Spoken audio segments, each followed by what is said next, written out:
My first day on the job as Executive Director of Baptist World Alliance Women was November 1st of last year.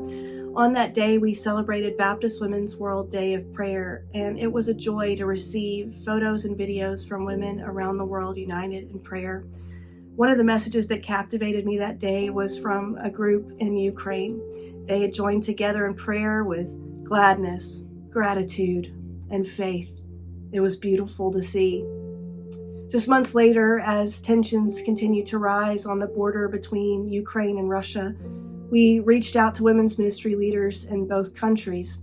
Specifically on Wednesday, I spoke with that women's ministry leader in Ukraine who had shared the beautiful images of their gathering in November, asking how we could pray for her specifically. It was humbling to hear her heart and her commitment to stay and to minister. She said, "No matter what news we may hear, no matter what may come, we will serve the Lord." Mere hours later, as I woke to the news that an invasion had occurred by land, air, and sea, I reached out immediately to check on her safety. She responded, "I am alive, but I woke to the sound of falling artillery, and I can feel the tremors in our building." In the days since, they have spent much of that time huddled in the church cellar. But today, as I woke to prepare for worship with my church family, I received an update, perhaps the most humbling of all. She says, "Some brave people came to church to pray with the accompaniment of explosives." In the message, I could hear the sound of them worshiping. The song, the classic hymn, "Count Your Blessings." Friends, this is faith demonstrated in the most challenging of circumstances. And now is the time to pray.